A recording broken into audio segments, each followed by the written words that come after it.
Okay, let's go on ahead and see if we can maybe get lucky and finish this one. It's either we're going to finish it in this video or the next one. I'm not sure. We will see.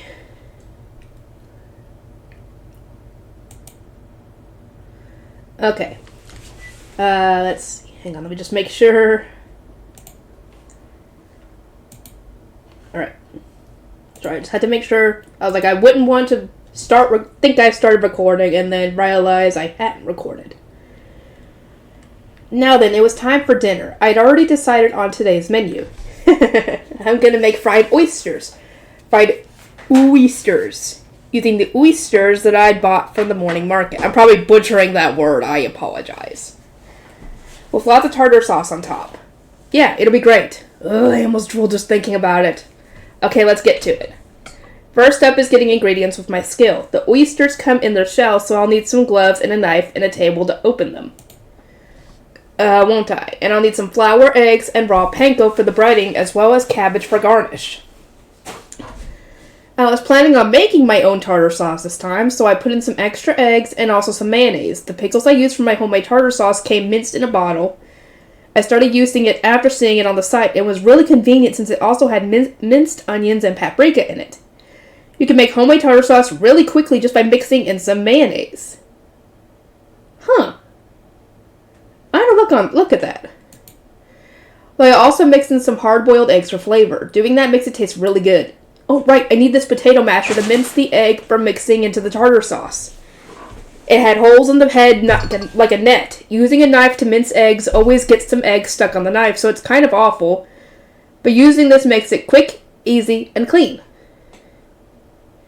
Okay, with this potato masher that completes my preparations. I had to start by shelling the oysters, but that would take a long while, so at the same time, I was steaming rice and boiling the eggs. I'd be mincing for my tartar sauce. After preparing the rice for steaming and the water for boiling the eggs, it was time to shell. It might be about time to start stockpiling food for our trip to the next town. Maybe I should shell some extra on top of that too? I might want to use some in other dishes. I diligently started shelling the oysters. Whew, this should be fine. They were all huge and I went through a lot of them.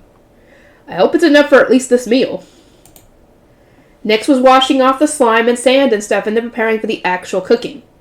Put the meat into a bowl along with some salt, flour, and potato starch and knead lightly. Then add in some water and gently stir, allowing the impurities to fall off and dirty the water. Dump the dirty water, replace it with fresh water, and repeat. Doing this about 3 times should be okay. With the preparations finished, I put about half of them into a strainer and stored it in my item box. While I was shelling, the rice finished steaming and the eggs finished boiling. I finished the most annoying part, the shelling, so all that's left is frying the oysters. But let's mince the cabbage garnish and made the tartar sauce first. Found the others don't really bother with the minced cabbage, so let's make a little less of it. Next is the tartar sauce. After peeling the finished hard-boiled eggs and halving them, put the halves into a bowl and go at it with the potato masher. Then just mix it into the bottled minced pickles along with mayonnaise, and that's it. That's super easy homemade tartar sauce done. I didn't do it this time, but adding in some lemon juice adds a hint of lemony tanginess to it, and it's great. With the minced cabbage garnish and the tartar sauce finished, it was finally time to fry the main dish. Wipe the meat with a paper towel to remove excess water, then dredge it in flour. Then after coating it with the egg wash, thoroughly cover it with raw panko with both hands. I strongly recommend raw panko for frying. It's crispy and delicious. As opposed to what? Oh, never mind. Flour. I'm a dum-dum. When you said raw panko, I was like, well, what do you mean, like cooked panko? Or that's what I was confused at. Once the panko is stuck on, fry it at high heat around 180 degrees until it's evenly cooked and light brown. Then it's finished. Overcooking it will make the whole thing too tough, and so the iron rule is to fry it quickly. The extra large oysters were fried to a glowing light brown. They looked especially crispy and delicious. Yeah, I just have to give it a taste test, don't I? Now that add some homemade tartar sauce and... Ooh, juicy, this is great. The flavor was exactly that of an oyster, but it was huge, so there was a little more bite back. Yep, it's great. Okay, let's keep going. Okay, that's all of them. I plated the fried oysters next to the minced cabbage garnish on the plate. After flavoring with lots of homemade tartar sauce on top, the dish was complete. I put the dishes of fried oysters on the trolley and went to the living room. Dinner's ready. Oh, you sure kept us waiting. I'm so hungry. Suey is also hungry. I served everyone their dishes of fried oysters. What is this? It does not smell like meat, Fell asked, sniffing the food. Yeah, I fried up the oysters that I bought at today's morning market. It was delicious. Is it really? Oh, you are correct. This really is delicious. I only saw it grilled or in soup at the stalls, but this dish definitely works. Indeed, it is delectable. Seems like Fell likes it. He complained about only seeing it in soup or grilled, but that's the case with everything in this world, isn't it?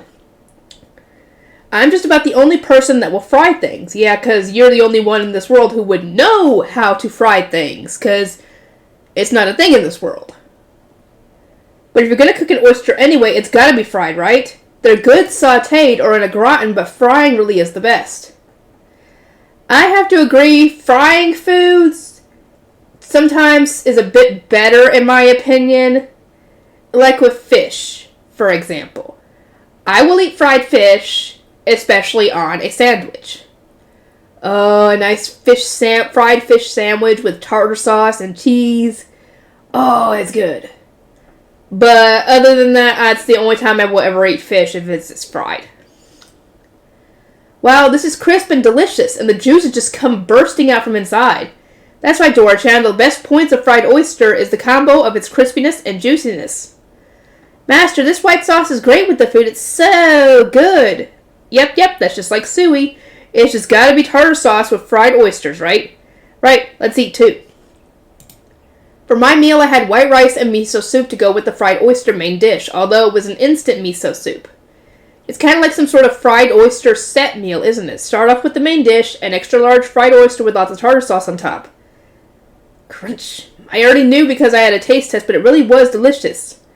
The extra large, plump fried oyster's abundant juice full of umami burst out. Fried oysters are so good. It's instant, but the miso soup still hits the spot. And now some white rice and some more fried oyster. So tasty. It's so nice to have some seafood as an option. Just that fact made it worth it to come here. I do remember a comment that I saw on, I don't remember which video it was, but they were kind of complaining that this whole idea of this book series and the show is that he's using ingredients from his world, which I can understand because you're not going to normally be able to find a lot of the ingredients that you can get from our world in that world because, some of the stuff doesn't exist. But to be fair, he has been using, for like 75% of the time, maybe, give or take. I'm not exactly sure on the numbers, but at least 75% of the time when he's cooked food, he's used meat and stuff from their world. Like the meat, for example, so the cabbage, and some of the other stuff that is similar to stuff in our world. Like the oysters, for example. That's stuff from this world. He has used ingredients from our world, but if he hadn't, he wouldn't have had the seasonings he would have. Because he can't exactly, grow his own seasonings because there's no way to do so as far as he knows. Or at least I wouldn't even know how he would go about starting to do that, And we don't know what would happen if he did start growing this stuff. Would it mess with, the local wildlife? Would it start messing with the medicinal plants and stuff? Would it start messing with the environment, introducing a non-native thing to the area? So there's a lot of reasons as to why it's fine that he's using stuff from his world. And also the fact that some of his stuff wouldn't taste very good if he didn't. So... And that's the whole point of him having that skill in the first place, is so he can get stuff from his world. So why have it if you know you're not going to use it, More. Fine. Looks like everyone took to the fried oysters, huh? I served up more dishes of fried oyster to everyone. Give me a lot of that white sauce. Me too. Suey too. The tartar sauce is popular too, huh? I added lots of tartar sauce to the fried oysters. Tartar really is the best choice for fried seafood. I agree. I used to hate tartar sauce, but now I love it. Oh yeah, I got some fish that was like horse mackerel too, didn't I? Might be worth frying that next time. Ah, the yellow scallops. Those might be nice fried too. For those thoughts of mine, I enjoyed the first fried oysters since I came to this world. Val and Suey, just as usual, had several more servings. Of course they did, because oysters, normally, even the big ones that they've got in this world, aren't exactly that big. So of course they would eat a lot of them. Chapter 5. What the hell did you hunt? Okay, now I'm curious. What the freak did he find? After breakfast, I was relaxing in the living room with some coffee. By the way, breakfast was meat at my familiar's request. It was a quick ginger-fried orc bowl. Tempted by the smell, I ended up eating a really heavy breakfast too. Hey everyone, it'd be a week tomorrow since we rented this house. What do you all think about extending it 3 more days? I wanted to go to the morning market at least 1 more time, and I needed to stock up on food for the trip too, hence the 3 extra days. 3 days? But that will delay our foray into the dungeon. Dude, you need to... He also needs to be able to prepare for this dungeon. We don't know how long it's going to be down there. Just like with the Dolan dungeon, we don't know how long... I don't remember how long he was down there for. At least a month, I think.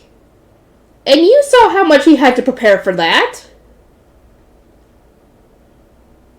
Even if it's just half that time, that's going to be a long time. He's going to need to have plenty of food. He can't just spend all his money on stuff from his world. He could, but I think they would complain.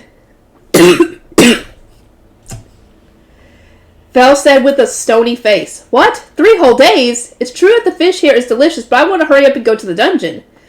Dora-chan was also unhappy about it. You know, Suey wants to go to the dungeon, but Suey is fine if it's only for a little while. The fishies here are really good. My only friend here is Suey. Isn't 3 days fine? Please, it's only 3 days. I want to get some more seafood, and I need to cook the food we'll be eating while we travel. It's just 3 days. It's fine, isn't it? Fine, I get it. In exchange, we are going to the forest today. I have been cooped up in this town this entire time. I want to hunt to get some exercise, Val said. Fair enough. Oh, fine. A hunt in the forest, huh? That's a great idea. I want to go, too. The forest, huh? I can still get orc meat if I have some butchered, but I'm running low on wyvern and bloody hornbull meat, aren't I? I can never get enough meat, so going to the forest might not be a bad idea. I agree.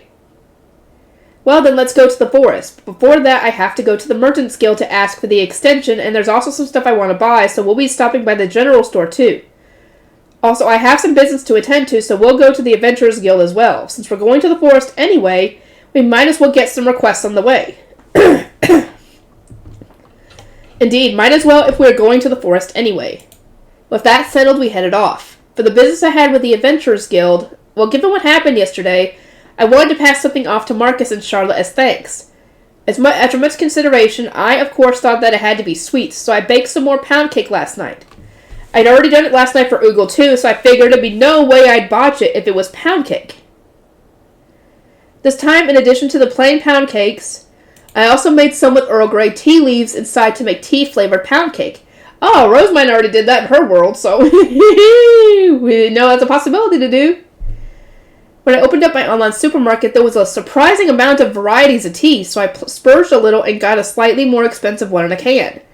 For the tea pound cake, you don't put in the vanilla essence you would in a plain pound cake, but instead just mix in some black tea leaves that have been thoroughly powdered by putting them in a vinyl bag and crushing them with a rolling pin at the step where you add in the vanilla mixture of weak flour and baking powder. Huh. Okay. I'll keep that in mind for if I was to ever make cake. It turned out to be very full of the tea's great fragrance, as I expected when I used the expensive leaves. This time I used good tea leaves, but using the kind that comes in bags would be just fine. At that point, they're already crushed, so you can just mix them in as well. Or as is. I figured I could use pound cakes as a thank you gift, and since my oven was so big, I baked quite a lot. I was prepared to hand over the tea pound cakes to Marcus and Charlotte as a thank you, but so all that was left was to get the basket I'd used for that at a general store and pass it on, plate and all. Now then, first up, let's go to the Merchant's Guild and extend my stay another 3 days. I entered the Merchant's Guild, and the process to extend my rental ended in what felt like an instant. When I asked for the extension, I was told that all I had to do was pay the money I would owe, and that would be it. So I just handed over 28 gold, and it was finished easy as pie. After that, I went to a general store that was near the Merchant's Guild and bought 2 baskets before heading to the Adventurers Guild. When I got to the front of the line of the Adventurers Guild, the receptionist immediately called the guildmaster for me. Hey, what's up? I came to give my thanks since you and Charlotte did really well for me yesterday. What? You didn't have to do that, you know. What did they do again? I'm trying to remember, because it's been a bit. What did Marcus and Charlotte do for him? I'm trying to remember. I don't know. Remind me in the comments section, please. Here, please try this. Alright, can you hand this one to Charlotte? Sure, got it. Sorry for making you go through all that. I'll be taking this with gratitude. And I'll take responsibility for getting this one to Charlotte. Still, snacks, huh? My wife will be happy, Marcus said, grinning. Impressed that even a guy with a face that scary can get a wife. I asked about her on the spur of the moment, and he started babbling happily. Oh, God. He's one of those guys that loves to brag about his family. Oh, interesting. Even about stuff that I didn't ask about. Just on and on. Okay, I see his point. It seemed that Marcus used to be an A-ranked adventurer, and as an adventurer, he wandered around everywhere, so he never got married back then. Apparently, that was the reason why most high-ranked adventurers got married late, if at all. There are a lot of problems that can only be solved by high-ranked people, so it seemed that that was why they went all over the place. It was because of this wound here that I ended up retiring at 40 to become the guildmaster here. Apparently, it was in this town that he had met the woman who would be his wife, who was away from home to work. His wife was a village girl he met 10 years prior on a request while Marcus was still an adventurer, and apparently it was her that recognized him first. Marcus also remembered the village, and he was really surprised that the village's biggest tomboy grew up to be so pretty, he told me. Wow! Oh, boy. So it seemed that from then on, they met from time to time due to their history together. At the time, his wife was 22 and was just at the age in this world where people would start to say it was too late for her. He retired at 40.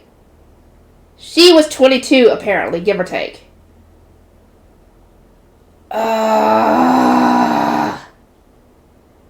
I know that's not too weird in our world, considering older guys tend to go for younger girls, and women do the same thing at that age. Not all guys and girls do that, obviously, but it happens enough that it's considered normal-ish. It's still weird to read about it. It seemed that she was so busy working to make money for her sickly parents that she had no time for romance. But about a year before she met Marcus again, it seemed her parents left this world one after the other, which apparently caused her to start thinking about her future. My wife, she said that she likely wouldn't be able to marry at all in her entire life, so she wanted to first learn how to read and write so she could live on her own. Fair enough, because if you aren't able to actually get married because of your age, then might as well just try and make your life better. If you're going to be single for the rest of it, So it seemed that she asked Marcus, who she knew could read and write, to teach her. People got married a lot earlier in this world, and most girls were already taken and with children by the time they were 18 or even 15 at the earliest. So, I'm assuming the coming of age is 15, I'm assuming.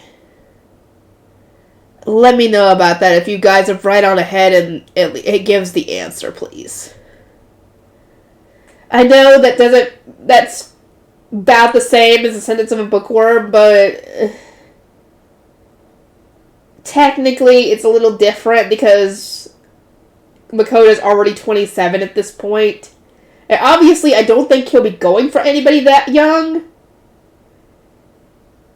But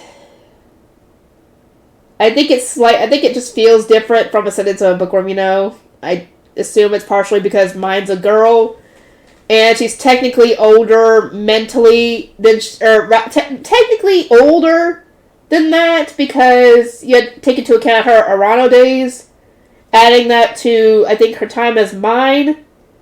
She might be older than Ferdinand. I think she is older than Ferdinand in that capacity, but don't quote me on that. So it's not as bad, I guess, if you want to take it like that. I'm still eager for the rest of the book. I'm just waiting for it to come out, on Kindle before I continue it. It seemed that women who were older than that and single would feel ashamed. So Marcus was shot in the heart seeing that optimistic and brave girl was how the story went. Without even minding the age gap that was so wide she could be his own daughter, he made really earnest and fervent moves on her and got her, so to speak. I just had a daughter last year, She's like her mother. So cute, said Marcus, all love-struck. Oh, he's got a baby! Oh! Never mind. I guess he still had it in him. Stop putting out that aura of happiness with your pirate face, damn it! Fuck, to think this scary dude who totally looks like a pirate and nothing else was a normie. When I was an adventurer, I would have rather died than get married. But, marriage is great, said Marcus, sounding completely heartfelt as he nodded repeatedly. You're a high-ranked adventurer, too, so make sure you don't miss your chance either, you hear? Marcus said, slamming his hand into my back. Stop hitting me with that idiot brawn of yours, please. Actually, if I had someone, I'd have been married already. Damn, I can't stand this normie version of Marcus, spraying his happy vibes all over the place. I gotta leave. Poor guy, he wants someone, but I don't know if he's gonna get anybody. I'm assuming, from what I've heard, he does end up with a crush on someone, and I don't know if that ends well or not. And I don't even know who it is. I guess we'll find out at some point. But I'm hoping that by the end of this series, Makoto ends up happier? Because I'm assuming he's already decently happy, considering what he's been doing. As long as his life ain't on the line or anything, but you get what I'm saying. He deserves to have a wife at some point. If that's what he wants. If he doesn't want it, oh well. Okay, whatever. Well then, I'll go look to see if there's any requests I can take. So I went towards the board.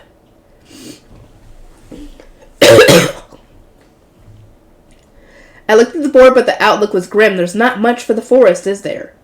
What, you're going to take a request? You were still here, you damn normie? Marcus?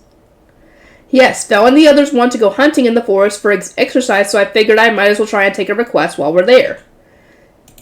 The forest, huh? There's not really any for high rankers at the moment. Just as Marcus said, there were basically no requests for high-ranking adventurers. Although there were quite a lot for low to mid-ranking ones. What should I do? My eye stopped on a certain request that was posted at the very edge of the board. Marcus, the Saber Tiger request. Oh, that one's just like a permanent request. Apparently there was a count or a viscount or some sort of noble who retired here after having his son inherit his position, and his hobby was collecting taxidermy mounts. It seemed that he was the one that asked for a saber tiger. He says it's not really urgent or anything. In the first place, there's no saber tigers around here, and the reward is a little low for something of this level, so it's ended up being about a year since it was first posted. The reward was 70 gold with materials. If I remember right, the saber tiger was A-ranked, right? With that in mind, the reward certainly is low. But I actually have a saber tiger right now.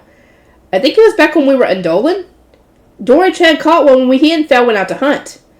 I was told the saber tigers tasted terrible and were inedible, so I just left it in my item box. I was sure that it would only continue to fertilize my item box at this rate. So I was thinking that it'd be fine to just bring it out here. I have a saber tiger. Will I complete the request if I bring that out here? What, you have one? Yes, I have one that was hunted while we were traveling. That's not something you just hunt because it's there, but, well, it's you. I guess it's not really that strange. What? What does that mean, because it's you? I think Marcus's way of treating me is a little weird. I'm just a normal guy. The ones who just put down high-ranking monsters left and right are Fel, Dora-chan, and Sui. He's got a point. If you just hand over the saber tiger, you'll complete the request since it's not asking for you to defeat one. These requests require you to go out and defeat one, but this is just for materials. As long as you have them, then you can complete it. The saber tiger has a big hole in its body. Is that fine? Dora-chan's attack blew a hole clean through it. He said that he'd just be preserving the head, so I think it's fine, but it's been a while since I've seen a saber tiger, so I'll take a look anyway. Let's go to the storehouse. With that, I followed Marcus, who was gleefully taking huge strides toward the storehouse. Okay, then, let's see it. I produced a saber tiger from my item box.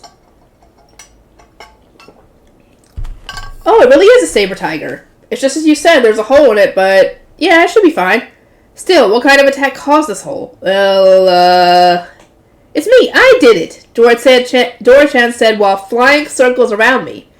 Dora-chan, only fell Sui and I can hear your telepathy. That's right. But I wanted the humans to know the tales of my bravery. Now, just calm down, Dora-chan. This pixie dragon here was the one who brought down the saber tiger, I said, to which Marcus reacted with slight surprise. So that tiny dragon's pretty strong, contrary to how it looks. That's right, my familiars are all strong. Since I'm already here in the storehouse, let's ask them to butcher some more stuff. Sorry, can I ask you to butcher some orcs too? I'd just like the meat back and you can buy the rest of it. Sure, orcs, right? That's fine. With that, I brought out 10 orcs from my item box. 10 orcs, huh? Should be finished by this evening. Isn't that right, guys? When Marcus asked all the butchers that, they all replied with a hearty yes. How much do I owe you for this service? What are you talking about? You've brought this guild so much profit as if we could take fees from you. So there won't be any? That's great. Okay, then. Can you give me the reward for the saber tiger request along with that stuff? Sure, I'll get it ready. Is it over? We are going to the forest? Val must have gotten impatient as he came over to talk. Yeah, we just finished. Okay, let's go to the forest. Alright then, bye Marcus, we're heading off to the forest. Sure. If you guys catch something big, bring it over. I'll make the butchering free. In exchange, let's have all the materials other than the meat. Okay, now then, let's get to the forest. Just like that, we left Beerland for the forest. After about an hour of riding up Val's back as he ran, we came to a stop. Around here should be fine. There's no one around. Okay then, I'll be cooking the food for when we travel, so just put up a barrier, please. Understood. Well then, let's go, Dora. Yeah! Just as Val and Dora-chan were about to go off hunting, Sui jumped out of my bag. Sui wants to go too! What? You're going too, Sui? Sui wants to go pew-pew and beat things up. But then I'll be alone here. Val, can your barrier really defend from things around here? Of course, there's no problem. I already know how amazing Val's barrier is, so I guess it'll be fine. Val says so. And I have the perfect defense skill the gods gave me too, at least, so... Okay, it's probably fine. I mean, to be fair, even if the barrier wasn't there, you did have the perfect defense skill, and you would eventually be able to, take out an enemy, worst case. You would just have to wear it down. It would just wear it down because, it couldn't do anything to you. And then you just had to whack at it long enough with your sword until it dies, Eventually you'd be able to kill something, worst case. So you'd be good. Okay, this time you can go too, Sui. Yay! When I allowed Sui to go, it started happily bouncing around. Fel, take this. I hung the magic bag medium around Fel's neck. Also, this hunt is meant for getting more meat, so make sure you all get things that are edible this time, you hear? I understand. Fine. Yes! I reminded them just in case, since they brought back something we can't eat, it'll just sit in my item box forever. Technically, you could... What if they did bring back something that was inedible, depending on what it is? You could probably still sell it at the Adventurers Guild and just get the money from that, even if you can't keep the meat. So, I mean, yeah. Well, then let us go, Dora, Sui. Val said, and all three of them went off into the forest. Now then, let's start cooking. Damn it. First, I decided to build up my stock of meat-based dishes. I started working on a menu around things that can be made into a rice bowl or put into sandwiches, since we'd be eating it on the move. You've got to have miso-grilled orc and bloody hornbull, right? And ginger-fried orc and beef bowls made with wyvern and bloody hornbull meat.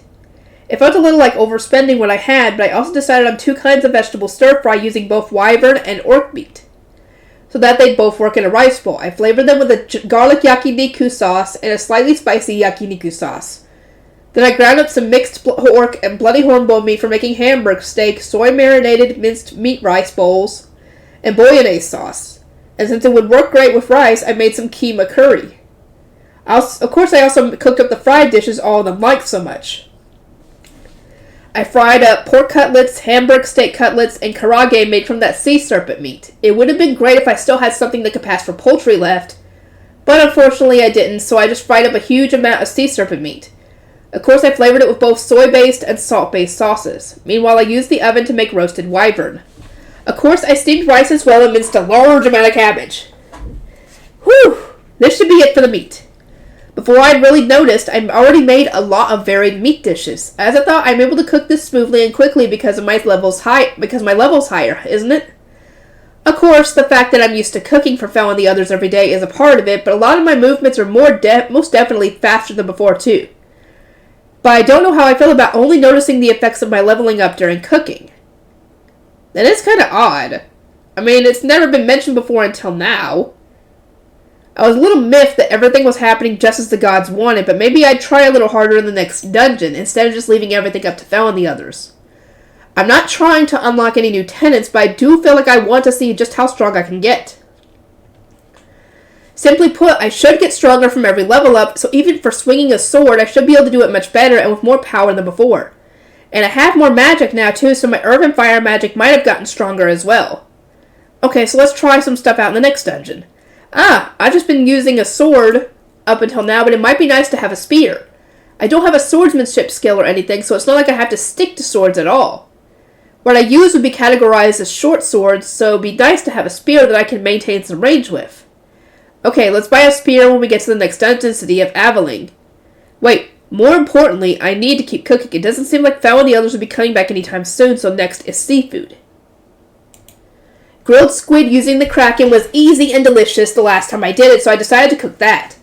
The salt grilled Kraken with vegetables was good too. I made it both salt grilled and with oyster sauce too. The fried oysters from last time were also really delicious, so I decided to fry up other seafood too. I fried up the mackerel that resembled horse mackerel. It even looked exactly like horse mackerel when fried. The vermilion shrimp, this one looked exactly like fried shrimp too. Fried shrimp is good. Yummy. Damn it.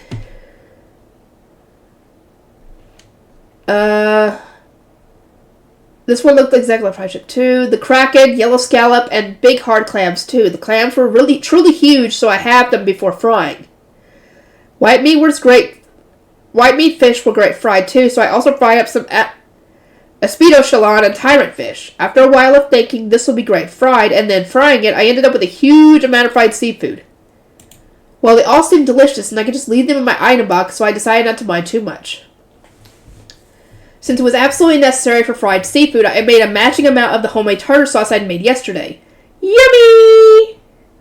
I'd keep it a secret that I couldn't hold myself back while I was doing that, and ended up having a taste test of the fried mackerel and scallops. Whew, this should be fine for today. I managed to finish most of the cooking I need for travel. Still, Fel and the others sure are late. Are they so caught up with hunting that they forgot food? I doubt that. The sun's about to set. Fel and the others headed off to hunt before noon. They hadn't even come back for lunch. What did they hunt? They had to have hunted something huge. Please don't tell me they did a dragon. Oh god! Not Elrond again! If that's the case, I don't even know if it is. I'm just guessing. Because not a whole lot of things will give them any kind of hard time.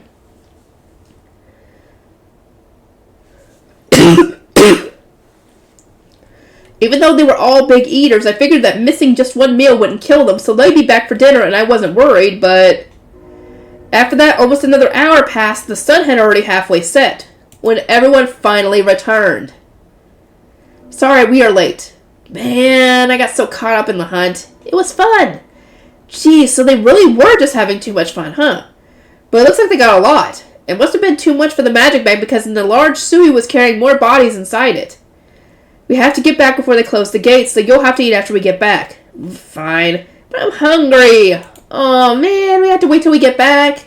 Sui's hungry. It's your fault for being late, just suck it up a little. Also, as for what you got, Sui's holding it all? Indeed, Sui, let it go. Okay. Sui dropped 4 cockatrices, 2 rock birds, a huge horned rabbit that I'd never seen before, which was as big as a light truck. Damn. And a cow that was also a first for me. It was a little smaller than the rabbit, but still plenty big in its own right, and was colored brown with a goldish patch on its back. When I appraised them, I found that the rabbit was called a giant horned rabbit, and the cow was called a golden back bull. It said they were both B-rank monsters. Looks like they made sure to only catch edible monsters this time. Also this. With that, what Fel dumped out of the magic bag was... What the hell did you hunt? Oh, now I want to know. I couldn't help but scream seeing the reddish-black giant carcass that Fel showed me. Stop being so loud. Wow, that was loud. Master, why did you shout so loud? Everyone shouted back, no, no, no, no, no. I'm not the one in the wrong here. Of course I'd shout if you showed me this. No, I wouldn't know. Tell us. I stared at the giant reddish black carcass in front of me. No matter how much I stare, This is a red dragon. Knew it! I knew it! I fucking knew it! I didn't look this up or anything ahead of time. I just assumed it was going to be a dragon because that's the only thing that usually would give these three a hard time. Or something crazy like, I don't know. I don't even know at this point. Another god? I don't know at this point. Yep, that's what I thought. It looks exactly like a red dragon. I can't think it's anything else. Isn't it awesome? We hunted it down, Dora-chan said, looking all smug. Sui went pew-pew and hit it too. Sui, now back to its original size after spitting out all their prey, said that as it started happily bouncing around the place. Elrond is going to have a field day with this. Oh my god. You're going to have to go back to Dolan. Oh no. A red dragon. What the hell did you even expect me to do with something like this? Even just the earth dragon was really hard. Well, this red dragon is still young, so it's on the smaller side. That was exactly why we managed to fit it inside that magic bag. This is on the small side? From the tip of its snout to the end of its tail, it's around 12 to 13 meters. How big is a meter again? I don't know. Let me know in the comments, please. Or rather, tell me, like, is it like the length of half a length of a football field or something? Let me know. Red dragon meat is also delicious, you know. Phil, my guy, you're going to eat this too? Wait, if the earth dragon was that delicious, is the red dragon even more so? I would think since it's a dragon, it would taste good. I mean, you've already eaten dragon before. At any rate, getting the red dragon butchered at the Adventurers Guild in Berlin will most likely be impossible. I really will have to go ask that guy again, won't I? Oh, and the dragon crazy guildmaster of the Adventurers Guild in Dolan. That's what I thought. I figured you would have to go back to Dolan. We'll probably have to go back to Dolan to get this butchered. That strange elf? Yes! Exactly! Him! The one who was freaking going gaga over the dragon stuff. Since you apparently need both the skills and equipment to butcher a dragon, you know. I did in fact promise Elrond that I'd bring any dragons we got back to him. If I asked anybody else, I could totally see him actually quitting as a guildmaster to come with us. He's a stalker, I say! A stalker! That wouldn't surprise me in the slightest if he actually did that. Because, 1, he'd want to be around Dora-chan more. 2, he'd want to eat dragon meat again. And 3, he would want to be able to butcher any dragons you guys come across. So, yeah, I could see that happening. From what I have seen, that does seem probable, Fel said, remembering what Elrond was like. He made an expression like he hated the idea. The guy did in fact start rubbing his cheek on the Earth Dragon's carcass. That's what I'm saying. If it wasn't for his mania for dragons, he'd be a good guy. But we have Dora-chan here, so there'd be no worse companion. Well, nothing will come of it if we just sit here thinking and we have to go back to the Adventurers Guild too. At any rate, we're going back to town. Indeed. I shoved the monsters everyone hunted into my item box. I'll be having you explain why you went and hunted something like a red dragon once we get it back. Or once we get back. Of course, I'll tell you all about our tales of bravery and strength, Dora-chan declared, sounding really rather proud for some reason. Well, anyway, getting back to town comes first. We hurried back. Somehow, we barely managed to make it back before they closed the gates for the night. And right now, we were inside the Adventurers Guild. It's kind of noisy in here, isn't it?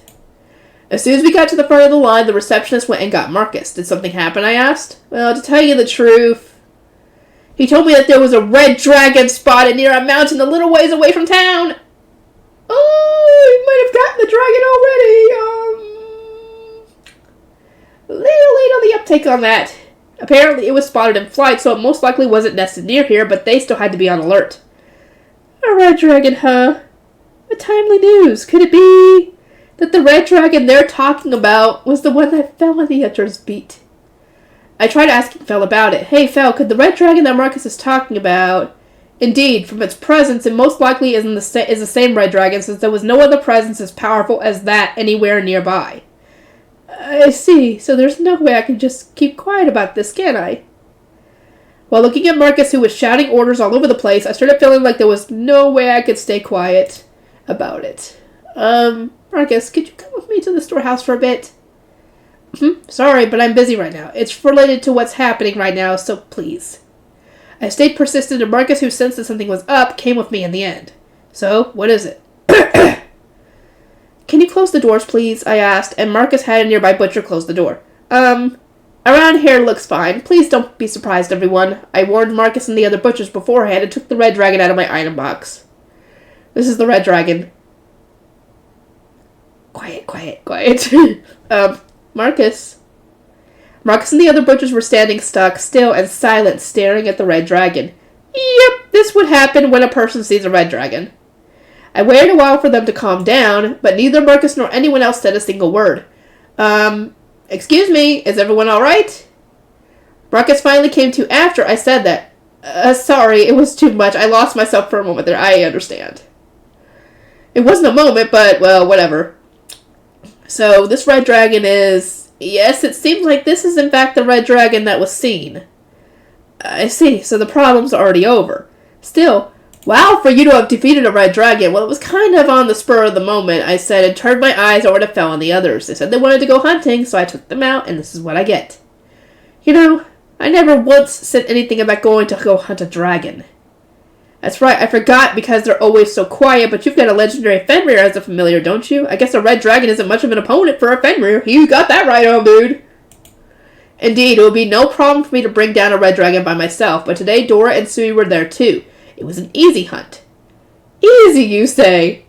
Easy to hunt a red dragon.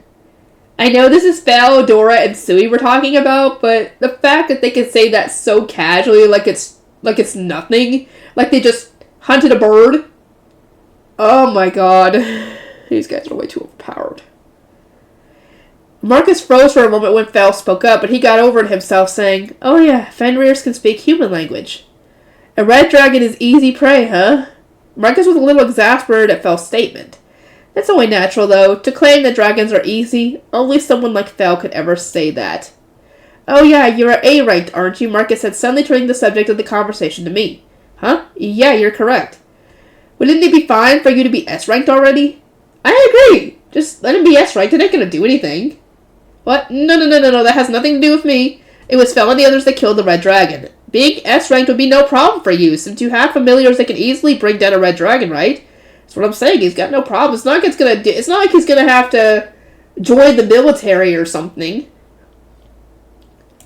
Or rather, if you aren't S-ranked, it calls into question what our current S-ranks even are. Even if you tell me that, what do you want me to do about it?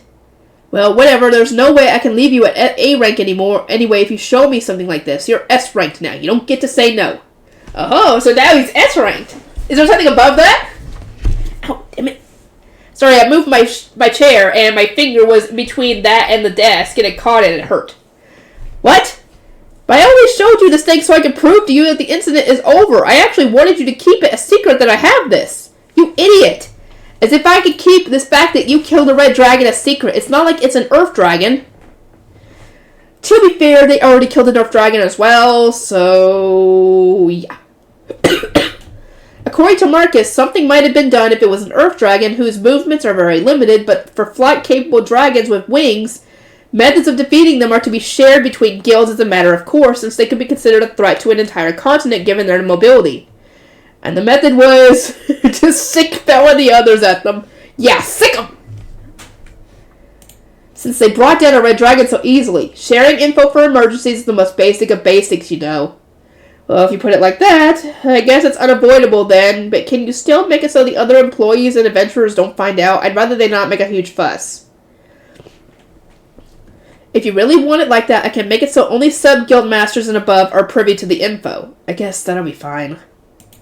Please, I'm counting on you. Sure, all of you, stop spacing out. Get it together. Marcus's yell awakened all the butchers who were still in a shock stupor.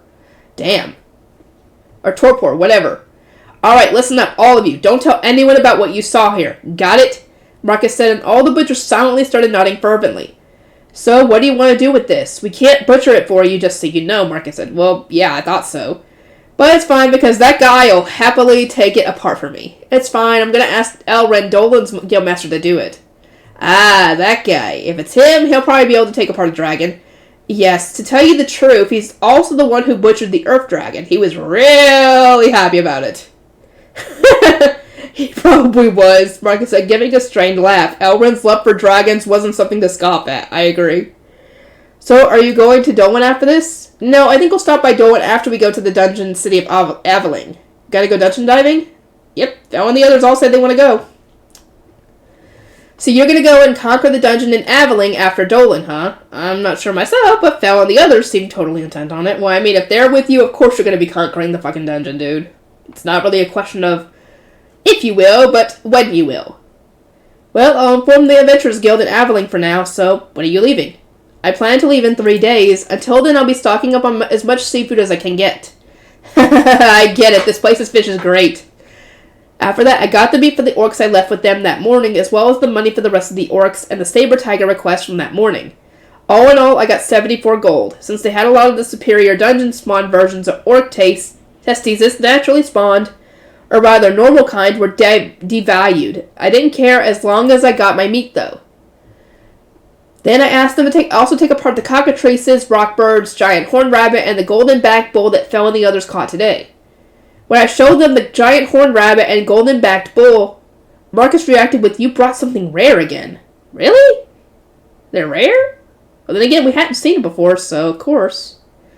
It seemed that although they were only B-ranked, they were rare monsters that you couldn't see unless you went deep into the forest.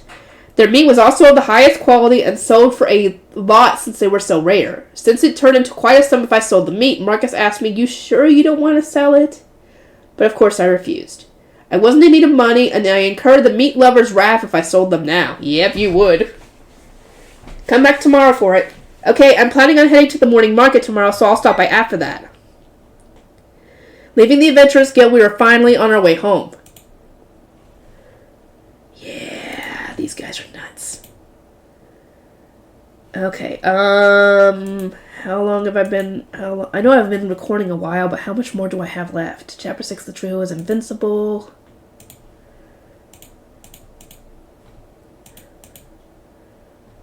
Chapter 6, the trio is invincible, and then the extra. Okay, I guess I'll continue. It's going to be a long one, I guess. Chapter 6, the trio is invincible. As soon as we got home, it was a chorus of how hungry everyone was, of course. I was hungry too, but also tired, so I just used the fried foods I'd made that afternoon for a meal. I piled fried mackerel, fried vermilion shrimp, fried yellow scallop, and fried big hard clams onto their dishes and served them out. With lots of my homemade tartar sauce on top, of course. This is good, and especially this one, Fel said while eating a fried vermilion shrimp whole, starting from the head. This white sauce goes great with stuff from the ocean, doesn't it? They're all great, Dora-chan said, chewing through some food with tartar sauce on top. This is delicious. Sui can eat lots of this. Looks like Sui loves the fried stuff. It's great with tartar sauce, after all. Right, I should eat too. Just like with the fried oyster, I had my meal with fried rice and instant miso soup. First up, the fried mackerel with lots of tartar sauce. Oh, the plump and soft meat is amazing, and it's great with my homemade tartar sauce. I quickly finished the whole thing. Let's try one more with Worcestershire sauce. For fried seafood, I'm all in on the tartar sauce camp, but I do sometimes just want Worcestershire sauce. I bit into the fried mackerel with Worcestershire sauce on it. This is good too. What is that brown stuff? Fel asked, shrewdly noticing that I ate something with Worcestershire on it. This is Worcestershire sauce. It's good on fried food. I love the white stuff, that tartar sauce, more, but the Worcestershire sauce is good sometimes too. Do you want to try some, Fel? Yes, I will. Also, I want more. Put that Worcester sauce, whatever it is, on top. Okay. Yeah, a lot of people have trouble saying Worcestershire. Fel's already eaten all of it. I put a second helping on the fried food in the dish and smothered it with Worcestershire sauce before serving it to Fel. This Worcester sauce, or whatever it is good, actually. It goes especially well with this fish and the shellfish, Fel said, pointing at the mackerel and the big hard clam. To prefer tartar sauce or Worcestershire sauce depending on the fried food. Fel's starting to act like a connoisseur, isn't he? To be fair, I'm all in on the tartar sauce camp. To be fair, I don't think I've ever tried it with Worcestershire sauce before. I'm not going to start, Because, I mean, I don't think anybody in my family really eats Worcestershire sauce, so I don't want to buy a bottle and then just sit there if I don't like it, you know. No fair. I want some food with the brown stuff on top, too. Sui wants some, too. Dora-chan and Sui both asked to try the Worcestershire sauce. After piling up seconds for Dora-chan and Sui, I put on the Worcestershire sauce and served it up to them. Oh, this is great, too. They're both delicious. Seems like Dora-chan can't decide which one is better. This one is delicious, too, but Sui likes the white one better. I agree. And Sui's in the tartar sauce camp, just like me, huh? We had skipped lunch, so everyone was asking for more and more as they chowed down. Since everyone kept asking me to put on the white stuff or the brown stuff depending on their whims and preference, it was pretty hard. With all that happening, dinner ended and I breathed a sigh of relief. I drank some cold tea and served everyone else some cola. Seems like everyone was satisfied with their stomachs so full. All the stuff I had fried, which had seemed like so much, was mostly gone now. I'll have to start frying some more before we leave. After taking a gulp of tea, I brought up what was on my mind. So, how did you kill the red dragon? At first we were hunting normally, but according to Fel, at first they were hunting normal prey in the forest, but apparently while they were doing that, Fel sensed the powerful presence or something. So Fel told the other two, and everyone decided to chase after that presence. And the thing we found at the end of that chase was the red dragon, so we killed it. So you killed it, just because you found it. But Dora-chan was nodding proudly along with Fel's story. You know, amongst us dragons, the red dragons are the proudest of all of us. I'd never liked them from the start. However, even if they decided to fight it, the red dragon was flying, so the three of them worked together to bring it down, apparently. And the one who landed a beautiful first strike was me. After all, I'm the only one who can fly, Dora-chan said proudly. According to him, Dora-chan first flew close to the red dragon and annoyed it into heading towards Fel and Sui. Then, once the red dragon got low enough, Sui shot its acid bullets. Sui aimed at the red dragon's wings and opened a hole in them. Right, Sui? Right, Sui? That was Dora-chan talking, sorry. Yeah, Sui went pew-pew at the red dragon, you know, and just like Uncle Fel taught Sui before, Sui aimed at the wings. Smart kid.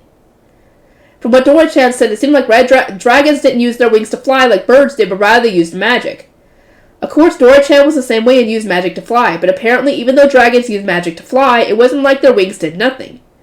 It seemed that wings had their own important use. They were absolutely necessary to adjust things like speed, direction, and balance. So when Sui opened up a hole in its wings, of course it lost its balance and fell to the ground. Indeed, at that point, I quickly finished it up with my lightning magic. I see, so Dora-chan flew and led the dragon to dropping its altitude, where Sui could down it with an acid bullet. Then Fel quickly finished off the fallen red dragon with lightning magic, huh? So you better give that information to the Guildmaster!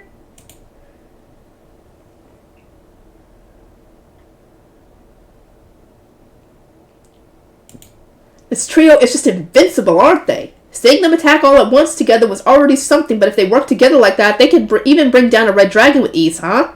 But... You know, next time you see a dragon, just leave it alone, okay? Why? You don't have to fight it. Wouldn't it be fine to just leave it alone? But it's true, but dragons are delicious. Oh god, you're never gonna get away from fighting dragons, dude. You're gonna have to see Elrond all the time about that. Elrond would be fine if it wasn't for his freaky love of dragons. I swear to God, if a dragon could take a human form, especially a female dragon, oh god, I hate to think of what he would do then. Oh my god, I don't want to think about that. I'm sorry if I put some kind of image in your heads. I'm sorry. I was just thinking that is how far I think he would go, to be honest. That is how far I think he would go. When it comes to his love for dragons. Oh god. You know, don't just call them delicious like that means something. Speaking truthfully, it's just really troublesome to deal with whenever you hunt a dragon. After all, Elrond's the only one guy I can ask to butcher them. Just thinking about it, Elrond's the only one I can ask to take them apart, you know, so every time you kill one, we'll have to go to Dolan, and the parts are so expensive I can't sell them off either. Even the Earth Dragon's materials are just sitting in my item box, and I'm having trouble getting rid of them. It's a terrible time having to deal with this. I can't even tell how long it'll take me to sell all of it off, and that's not even counting the stuff you're gonna get from the Red Dragon, dude. I finally managed to sell just 2 bottles of the blood here in Beerland, and now there's gonna be Red Dragon parts added to my plate too. Even assuming I get Elrond to butcher it, I already had them buy some Earth Dragon parts and a lot of stuff I got from the dungeon. So who knows if they'll even be able to buy Red Dragon parts as well. I could just leave it in my item box forever, but there's already so many things like that in there. Yeah, because I think you still have the Griffin in there, and the Orpheus in there. And I think the Manticore and some of the other stuff in there too. Stuff from the dungeon. Yeah. I think that not hunting dragons we don't need is the best choice. Well, I don't think we'll be seeing dragons left and right like that anyway, though. At any rate, as long as they don't attack us, please don't bother them. Fine. It seemed like Fel was very unsatisfied with that, but he agreed at the end. That goes for you too, Dora-chan. Sui. Oh, fine. Got it. Dora-chan was also a little unsatisfied with that, but he agreed too. Looks like Sui doesn't really care about dragons, though. Now, don't look so depressed. We're going to the Dungeon City of Aveling anyway, so you'll be fighting a lot no matter what. Oh, right. After this place, we're going to go to another dungeon in a human city. Oh, that's right. We're going to another dungeon. I'm so excited. Dungeon, so excited. I wonder how Aveling's dungeon will be. I plan to try a little at this time, too, so I had to be extra careful with my prep this time, won't I? Extra. Everyone needs help. Or hope. Why did I say help? We had arrived at the town of Varianfield. This town was famous for its woodworking, especially of small objects, so when I heard that, I wanted to stop by. Among the crafts they were famous for, one of them was wooden tea caddies, and the beauty of their designs and decorations made them popular even amongst nobles. It was said that some went so far as to prefer the ones made here. I used to be exclusively in the tea bag camp, but ever since I found out that I could buy loose leaves with my skill, I started to use those instead. Though all I was doing was putting a tea strainer that I also got from my skill with the leaves in it on top of a cup. But even doing just that was enough to make the taste a level better than using tea bags, so I started drinking tea quite often. For that reason, when I heard of these tea caddies, I thought to myself, I definitely want one, and came here. So the first thing I did was to go show my face at the Adventurers Guild, but Varianfield itself wasn't that big a town, so the Adventurers Guild reflected that. When I asked Fel and the others to wait outside and tried to go to the receptionist by myself, I was immediately accosted by some rough-looking adventurers. I'm the type to get messed with just because I'm not with Fel and the others. How depressing. It's true that compared to the other people here, I'm thin and just seem like an extra in a movie. Just as I was torn between complaining internally that they didn't have to come at me like the biggest cliche in the universe and wondering how to get out of the situation, another adventurer saved me. He was B-ranked and somewhat famous among the adventurers here in Varianfield. His name was Moritz, a wolf beast man and solo adventurer. Due to that event, we started to become friendly, and when I told Moritz about the tea caddies, he led me to the store he recommended. After being shown their wares, the one that stood out to me was the one that was a deep, glossy brown with a detailed geometric pattern carved into its grain. The detail of its work could be summed up as splendid, and although it was a little expensive personally, I was very happy with it since I got something I liked. I heard later that it was created by a famous woodworker, so I understood why it was so expensive. Although I already accomplished what I came here for, I was about to try and convince Fel and the others to stay a bit longer, since we took the trouble to come anyway, especially since Moritz was going to show me to other good stores as well. Moritz showed up at the house I was renting one night. Yo, Makoda, sorry for the late visit. I have something to talk to you about regarding tomorrow. Just a small thing, Moritz said, his huge 190 centimeter tall body appearing to shrink. I was wondering who it was, but it's you, Moritz. Come in. I led him to the living room. The house I was renting wasn't the usual huge mansion I'd go for since this town was so small, but it was still very large and luxurious. It was after we had already eaten, so all three of my familiars were lounging around. I had Moritz, who was commenting on how large the house was, in wonderment, take a seat as I served him some tea. This tea is good, Moritz drank the tea and breathed a sigh in relaxation. The plan was to meet up tomorrow. What happened? Moritz was going to show me around the shops. Well, you see, Moritz said that he wanted to cancel the plans for tomorrow. It seemed that Moritz had to go deep into the forest east of this town to go hunt down a monster called the Green Gecko, at the request of his wife, who was an apothecary 3 years older than him. From Moritz's explanation, after roasting the green gecko, which, as its name implied, was a gecko monster, and crushing it into powder, it can be made into an energy supplement. Not only that, but if you mix it with the stuff made from an oryx, you know what, the effects got even stronger, so it seemed that couples who wanted children would pay huge sums for it. Good luck with that. But capturing a green gecko wasn't easy. The green gecko itself was about 30 centimeters long, only about 30 centimeters long and weak, but on top of its territory being limited, it seemed that they weren't that numerous. And as for its territory, it was deep in the forest and difficult to get to, since it was a matter of course that strong monsters raid their homes deeper in forests. However, there was no way they could let this opportunity to capture them go. Actually, right now was the time right before green geckos laid their eggs. something that only happened once every 4 years, and it seemed that both males and females would be in great condition with all sorts of nutrients stored in their bodies. Compared to normal green geckos in this state apparently made for much more effective medicine, so I can understand why they would want to get as many as they could at this time. At first I was going to go by myself, but since it's so deep in the forest, I might end up coming back empty-handed. My wife asked me to do this, but personally I really wanted some as well, so I had an idea. I'm asking you as an S-ranked adventurer. Makoto, will you form a temporary party with me? I don't really mind, but I am curious. Why do you want one so badly? He wants to have kids with his wife. That's what I'm assuming. He wants to start having a family. The medicine made from those green geckos would probably sell for a lot, but from how Moritz was talking, I felt like he had some other reason for wanting them. Yeah, that's what I'm thinking is probably why. Since he'll be forming a party with me, I guess I have to tell you. Not really, but... Of course, part of the reason was because his wife asked him, but apparently the biggest reason was for the two of them. Moritz was a wolf beast man and his wife was human. Oh. Okay, that's different. I'm not judging, obviously, because you know love, but still. It was the first time I'd heard of it, but apparently when the couple was of different races, it was much harder to make a child. Well, of course. Makes sense. Of course, it wasn't at all impossible, but even if they did manage it, there would only be one. I was told that there were many couples that ended their lives without having a single child. Ooh. In Maritz's case, they were lucky and had a daughter after 6 years, but... I wouldn't say it to her, but I actually do want another 1 or 2 children since I have 5 siblings myself.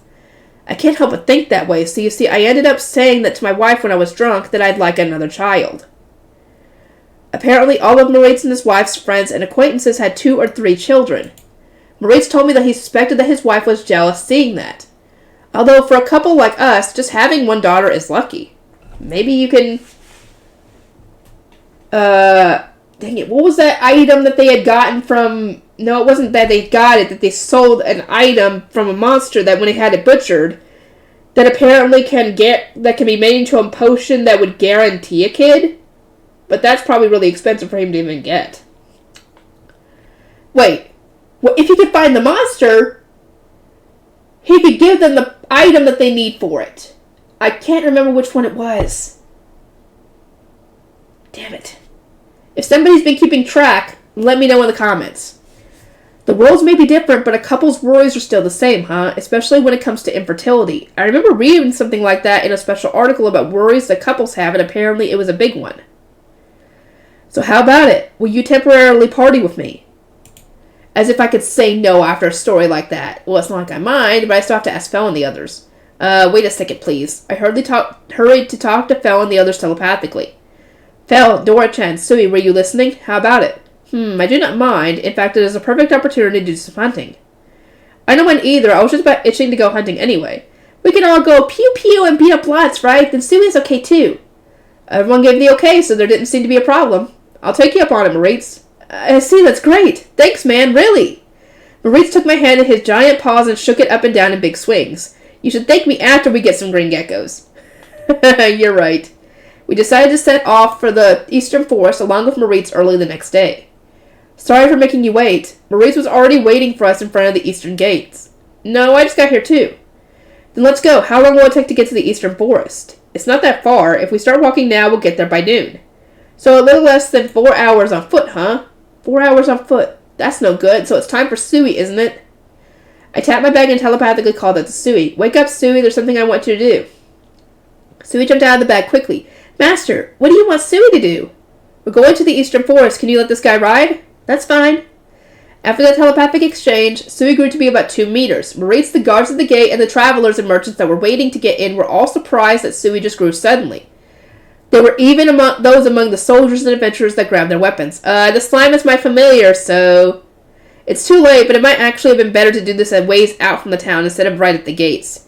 But it's already happened, so there's no helping it now. It's not like I can lie and get out of it. For now, it would be best to just get out of here as quickly as possible, wouldn't it? Moritz, please get on top of Sui. What? Sui? You mean the slime? Yes. You want me to ride this? Moritz seemed confused, like he couldn't understand the meaning behind it. It's fine now get on. I pushed Moritz and had him get on top of Sui, and I got on top of Fel like usual. Okay, everything's ready. Sui, make sure not to drop Moritz, got it? Yeah, it's fine. Fel, match up speed with Sui's.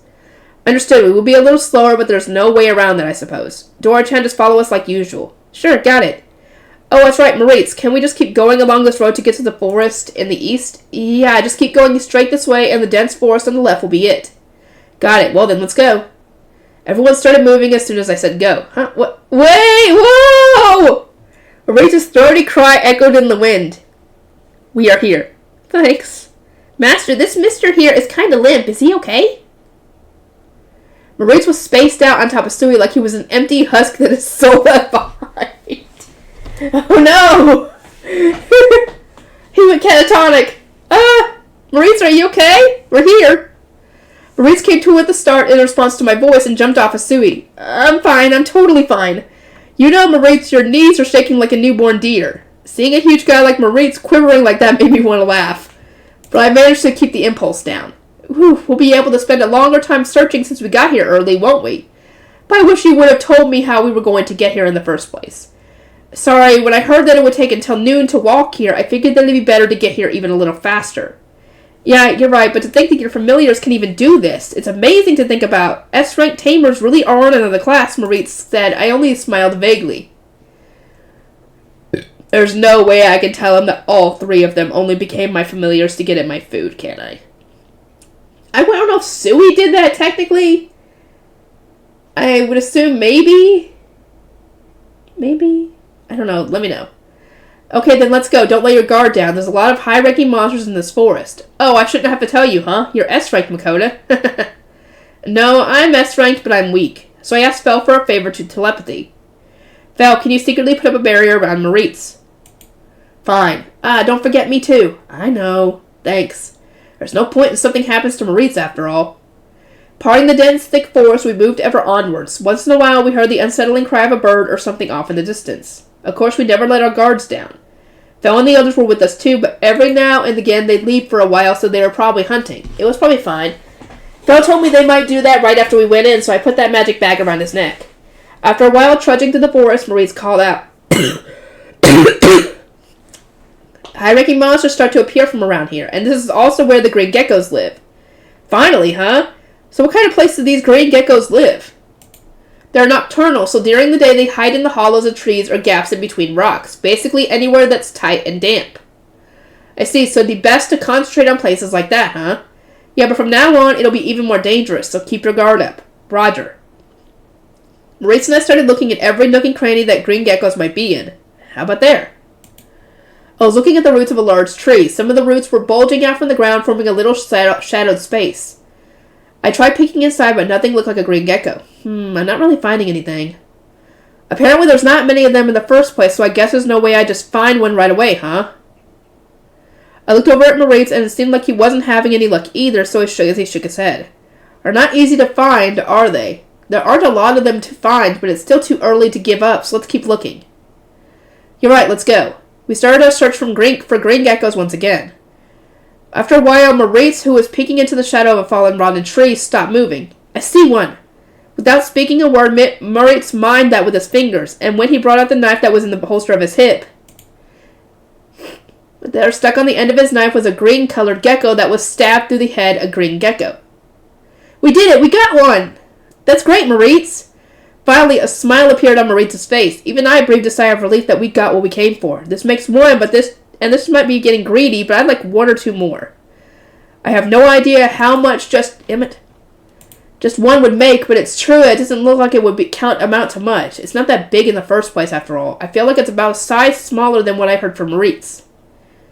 Since we got to the forest early, there's still time. It'd probably be fine to keep at it for a little longer. There's still time, Moritz. Let's keep looking for a while longer. Sorry. And so the hunt for green geckos was reopened. As I was picking through the dense leaves of some shrubbery at their trunk, I heard a rustling noise. Wondering what it was, I turned around to look. Ooh, a huge bird with a tough-looking beak was looking down at me. It's a giant dodo. Oh shit, oh shit, oh shit, oh shit, oh shit! It was much closer than I thought it was, so in my surprise I fell on my ass, but there was no way the giant dodo would care about that. Makoto! I heard Moritz yell in panic. Just as the giant dodo raised its beak to finish me off. No bullying, master! Pew! Sui, who jumped over, unleashed an acid bullet that pierced through the giant dodo's chest. That single blow was fatal, and the giant dodo fell to the side with a thud. Sui, you saved me! Thanks! I picked Sui up and started rubbing my cheek on it. Suey awesome? Suey is awesome, right? So awesome. The most awesome. Keep saving me from now on, okay? Yeah, Suey will go beat up everyone that bullies Master. Thanks, Suey. Having strong, reliable friends really was a lifesaver, but I never knew that the giant dodos we were always eating were this vicious. No matter what anyone said, it's a high-ranking monster. But I'd only ever seen it dead, so I never really realized it. So it was totally a carnivorous bird, huh? I need to be careful. With those thoughts rolling around in my head, I stored the giant dodo that Suey killed into my item box and... Huh? What happened to Moritz? What happened, Moritz? Moritz was pointing at Suey and I while wordlessly opening and closing his mouth like a fish. What happened, me? What the hell is that slime? It gets big and lets me ride it, and what's up with that power? I've never seen or heard of a slime like that. Even if you tell me that... My Suey is special. Isn't that right? It can all be summed up in one sentence. That's why Suey's strong. I'm a little proud. Special? Can a slime really do all that just because it's special? It's right there in front of me, though. Well, can't we just leave it as my Suey here being special? More importantly, we should hurry and find that second gecko. Yeah. When I started looking for green geckos once again, Fel and Dora-chan, who had been away to hunt, came back. Did something happen? Yeah, there was a giant dodo. Suey got it, though. Suey beat it. Giant dodo? You mean those huge birds that don't fly? I got one, too, and a similar rock bird, too. Rock birds really do look like giant dodos, don't they? Giant dodos with their sort of large and solidly built bodies were kind of like if you upsized a turkey and made it way meaner. Meanwhile, rock birds were like if you did the same thing to an emu. I have downed some as well. This forest has a lot of bird-type monsters. Those things are fast on their feet. You should be careful. Well, you do have my barrier, so nothing bad should happen, though. Got it. Even with Fel's barrier, there's no way I wouldn't get scared if a vicious-looking monster was right up in my face. Honestly, I was just about to wet myself earlier, too. I didn't want to get threatened by angry monsters either, so I'll be as careful as I can be. And then, it's great that you managed to get another one, isn't it, Maurice? Yeah, I was wondering how it would turn out, but we managed to find another somehow. I'm relieved. Then let's go back. Yeah. You're going to be riding Suey on the way back, too. I'm going to have to ride that slime again? You rode him to come here already, so you should be fine. Well, yeah, I guess. As I was discussing our trip home with Maurice, we heard thudding footsteps along with a sudden cry that sounded like, ah! Maurice, whose eyes went sharp in a flash, readied his halberd. And what appeared before us was a huge bear, a murder grizzly. Fel, I'm counting on you. I would kill it whether you told me to or not, Fel said, before taking a step forward. The murder grizzly took one look at Fel and faltered. Then it turned right around and tried to run away, leaving only the sound of its thudding footsteps and the rustling of parting greenery. It must have sensed the difference in power between us. However, it already tried to challenge me. I will not let it go. Dora. Sure thing. Dora-chan, chosen by Fel, went to chase after the murder grizzly, and... Bye-bye, murder grizzly. Pillars of ice grew out of the murder grizzly's back. That's so sad, but it's still meat. I made sure to store it in my item box. I won't get surprised again. I already know that your familiars are abnormal from that slime. They're all strong. After that, we left the forest, and just how we got here in the morning, Moritz rode Suey, and I rode Fel back to the town of Varianfield. And the next evening, Moritz came to my house once again. Yo, Makoto, thanks for yesterday. I showed him to my living room and was told that apparently his wife was very happy with the 2 green geckos and spent all night making the medicine. The finished products sold as soon as they were put up, and apparently some noble heard the rumors and even sent a servant over for some. Man, I heard about it too, but I never thought they'd sell this fast. It only took this long to sell all of it, you know. All of it. It said that the effectiveness of green geckos and their egg-laying season was famous for to those in the know, since it wasn't actually sold that often, so even Moritz was surprised at how well it sold. Well, we secured our portion already, though. I talked to my wife, and we decided to try for a second child. He declared that he'd make another baby. Moritz told me that according to his wife, although medicine made from green geckos will never be as powerful as those from an Orc King's, that's the one I was thinking of. That's the one that would essentially guarantee a child. They could be close, so it seemed that they definitely succeed. That's fine, but I don't see why you had to come all this way to tell me that you were going to go for another kid. So, there's something I want to hand over to you, Moritz said, taking out a small pouch from a pocket of his chest. This is your reward, half of the earnings from selling the medicine. What? Can I really have half?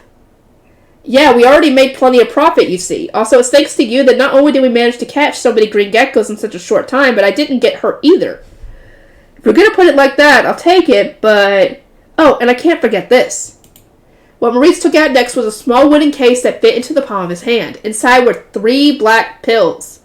It's the vitality medicine my wife made. Well, try it out if you ever feel the need for it. 1 for each time, got it? Is he trying to insinuate something? I don't even have anyone to do it with. What am I supposed to do? If I need it? There hasn't even been a hint of that all this time, you know? Dude, just keep it just in case. I mean, like I said, we don't even know if he ends up dating anybody or not. I'm hoping that he finds somebody. But I'm not getting my hopes up on that. And if you did end up dating somebody, hello? You got them, just in case. I wanted to just take that case and throw it who knows where, but I held to the impulse. And I took it, at least for show. You know, on the off chance, like 1 in a million, that something might happen. Even I need hope, you know? Hope.